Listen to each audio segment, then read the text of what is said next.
selamat malam saudara. TVRI Maluku kembali hadir malam hari ini dengan dialog interaktif. Dan malam hari ini kami akan membahas tentang persiapan menuju Musor Prof luar biasa. Dan sebagaimana kita ketahui bahwa musyawarah olahraga ini pernah dilakukan sebelumnya pada tahun 2012, yaitu pada bulan November. Namun terjadi masalah dan akhirnya pemerintah Provinsi Maluku mengambil alih. Dan untuk membahas hal tersebut sudah ada di studio kami malam hari ini dua narasumber. Yang pertama Bapak Albert Venom Lampir, beliau adalah Ketua Karateka KONI Maluku. Dan yang kedua Pak Hendrik Farfar, beliau adalah Ketua Panitia Musorluk Provinsi Maluku. Dan nantinya juga pemirsa, kami akan mengundang partisipasi Anda dalam dialog interaktif ini. Mungkin ada hal-hal yang mungkin Anda mau sampaikan, pada nantinya kami silahkan. Langsung saja saya menyapa Pak Hendrik dan Pak Albert. Selamat malam, selamat hadir di studio kami. Selamat malam, Pak. Bagaimana ya, baik. Bagaimana kabar malam hari ini, Pak? Baik. Iya. Baik. Ini mungkin Pak bisa jelaskan yang pertama, kenapa harus tanggal 14 nanti ada terjadi Musorluk provinsi ini, Pak Albert mungkin. Baik, terima kasih. Jadi tanggal 23 sampai 24 November tahun 2012 lalu itu diselenggarakannya musyawarah olahraga provinsi yang biasa kita singkat menjadi Musaprof. Pada musyawarah olahraga provinsi itu kurang lebih ada 7 agenda yang dilaksanakan, dan 5 diantaranya itu sudah oke, ya sudah ditetapkan. Tapi ada agenda terakhir itu menyangkut pemilihan dan penetapan Ketua Umum KONI Provinsi Maluku. Itu justru mengalami masalah ketidaksepahaman, sehingga kemudian berakhir dengan deadlock. Dengan demikian, atas kesepakatan kedua belah pihak, kemudian Musor Profluk di KONI Provinsi Maluku ini diambil alih oleh pemerintah Provinsi Maluku. Kemudian pemerintah Provinsi Maluku mengusulkan kepada KONI Pusat untuk menunjuk Karateka KONI Provinsi, dan kebetulan saya dipercayakan untuk menjadi Ketua Karateka KONI Provinsi Maluku periode Desember 2012 sampai Juni 2013. Terkait dengan apa yang sudah dilaksanakan ketika itu dan mengalami jalan buntu, deadlock, dan kemudian tidak bisa menyelesaikannya secara baik, sehingga kemudian dilanjutkan sekarang dan kita melaksanakan musyawarah olahraga provinsi luar biasa atau yang dikenal dengan nama Musor Profluk. Nah, ini nanti akan digelar, memang sudah ada beberapa kali mengalami penundaan. Yang pertama kita mau selenggarakan tanggal 1 Mei, tapi kemudian satu dan lain hal ditunda pelaksanaannya ke tanggal 13, dan ini kemudian ditunda yang kedua menjadi tanggal 14. Jadi nanti tanggal 14 besok mulai jam 9 pagi itu Musor Profluk akan digelar. Penundaan itu akibat adanya faktor kendala apa saja Pak yang mungkin mengakibatkan 2 kali penundaan diselenggarakan Musorluk ini, Pak? Iya, jadi sebenarnya kita menyesuaikan waktu saja dengan pimpinan daerah, pimpinan provinsi Bapak Gubernur Maluku, karena padatnya jadwal beliau dan ada beberapa agenda penting juga yang harus dilaksanakan. Misalnya tanggal 13 besok itu kan ada kunjungan Menteri Kesehatan. Nah, sehingga mau dan tidak mau kita pindahkan lagi ke tanggal 14. Tapi secara teknis semuanya sudah siap. Ya. Tadi Pak Albert sempat mengatakan bahwa memang ada kesamaan persepsi lah di tubuh KONI saat ini. Mungkin bisa jelaskan lebih detail lagi mungkin kesalahpahaman apa yang mungkin sekarang ini terjadi? Iya, jadi ada ketidakpahaman menyangkut yang paling krusial itu tafsir, ya, tafsir tentang ADART. kalau di sebagian kelompok orang itu menghendaki bahwa pemilihan ketua umum itu dilakukan langsung mulai dari penyaringan sampai pada pemilihan itu dilakukan di dalam musorprof. Padahal sesuai dengan ketentuan ADART itu tidak bisa.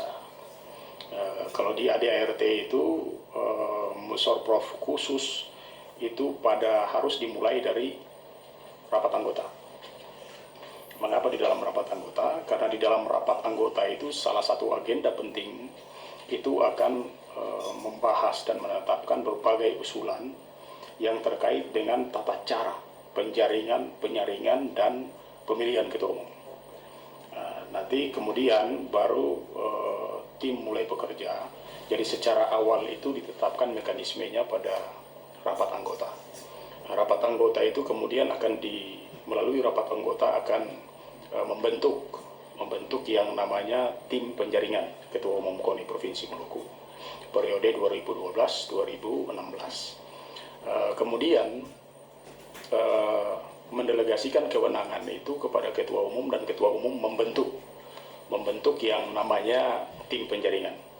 Kemarin setelah dibentuk tim penjaringan yang anggotanya terdiri dari 9 orang, yaitu 3-nya dari pengurus KONI Provinsi Maluku, kemudian 3-nya dari pengurus kabupaten kota, KONI kabupaten kota, dan 3-nya lagi itu dari induk organisasi cabang olahraga. Dari mereka sudah mulai bekerja 3 minggu lamanya untuk menjaring dan menyaring bakal calon dari ketua umum KONI Provinsi. Sejauh mereka sudah melaksanakan itu secara baik, dan ketika 3 minggu itu dibuka pendaftaran, ternyata ada cuma 2 figur yang mendaftar. Dan ketika 2 figur mendaftar itu dipadukan dengan kriteria-kriteria yang ada, kemudian salah satu figur dinyatakan gugur dan hanya tinggal 1 figur. Nah, 1 figur ini yang oleh tim penjaringan dibawa ke musorprof. Namun demikian ada sekelompok orang yang tidak mengerti tentang aturan ini, sehingga mereka masih berpatokan pada aturan yang lama yang pada musorprof itu dilakukan penyaringan sekaligus pemilihan. Nah, padahal sekarang tidak begitu lagi. Kita menerjemahkannya tidak begitu lagi. Nah, kemudian itulah yang membuat terjadinya ketidaksepahaman antara pihak A dan pihak B, sehingga berakhir dengan deadlock dan diambil alih oleh pemerintah daerah. Ya, Oke. Kekisruhan yang terjadi sekarang dan akan diselenggarakan musorlop ini, apakah pihak-pihak yang tadi tidak setuju dengan mekanisme pemilihan itu nantinya akan hadir pada musorlop tanggal 14 ini, Pak? Ya, sebagai kita akan mengundang seluruh anggota KONI Provinsi. Kalau KONI Provinsi itu ada 3, jadi 3 keanggotaan. Yang pertama itu ada induk organisasi cabang olahraga, kemudian yang kedua itu badan keolahragaan fungsional, dan yang ketiga adalah KONI Kabupaten Kota. Jadi KONI Kabupaten Kota itu ada 11, kemudian induk organisasi keolahragaan fungsional itu ada 7, dan induk organisasi cabang olahraga itu ada 27. Jadi jumlah total kita punya anggota 45. Saya ke Pak Hendrik, mungkin mengenai persiapan untuk musorlop ini, sejauh mana persiapan terkait juga mungkin ada katakanlah antisipasi terjadi kesalahpahaman nanti pada saat musorlop berlangsung ini. Baik, terima kasih Pak Hendrik. Jadi sesuai dengan keputusan Ketua Karteka KONI Provinsi Maluku nomor 02 tahun 2013, maka dibentuklah panitia penyelenggara Musorprov Klub KONI Provinsi Maluku tahun 2013. Ini merupakan tindak lanjut daripada Musorprov 9 2013 yang salah satu agendanya tertunda. Sebagaimana tadi telah disampaikan oleh Pak Ketua Karteker, agenda yang tertunda yaitu terkait dengan pemilihan dan penetapan Ketua Umum KONI Provinsi Maluku. Berdasarkan itu maka panitia telah bekerja secara maksimal dalam mengkonsolidasikan segala sesuatu yang terkait dengan persiapan untuk penyelenggaraan Musorprov itu sendiri. Dan sekarang sudah final 100% untuk penyelenggaraannya pada tanggal 14 nantinya. Di dalam pelaksanaan Musorprov ini hanya satu agenda. Agenda tunggal, yaitu agenda penetapan Ketua Umum KONI Provinsi Maluku periode 2012-2016.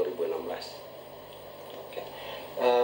Memang tadi dikatakan bahwa hanya satu agenda, tapi sempat didengar bahwa memang pada saat Musorprov ini ada launching buku ya.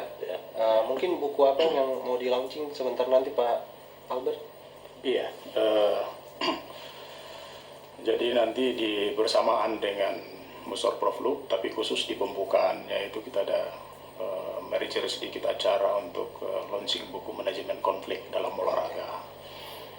Kita beranggapan bahwa ini penting karena Maluku dengan karakteristik yang cukup keras dan ini setiap waktu konflik bisa terjadi bila mana saja, kapan saja, di mana saja.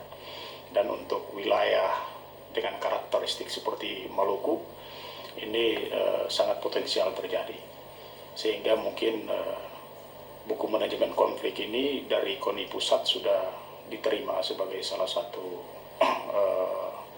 momen penting untuk bisa diselenggarakan nanti kepada seluruh KONI-KONI provinsi juga, sehingga kekisruhan dalam organisasi-organisasi keolahragaan di tanah air ini jangan sampai terjadi seperti yang sudah-sudah. Ya, kita mengambil hikmahnya, dan kebetulan saya sebagai penulisnya dan lahirnya di Maluku untuk Indonesia, gitu.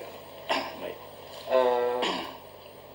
Sempat Anda katakan bahwa memang KONI Kota Ambon Anda pernah bilang bahwa itu ilegal. Apakah mereka nanti diundang pada saat Musorprov ini, Pak?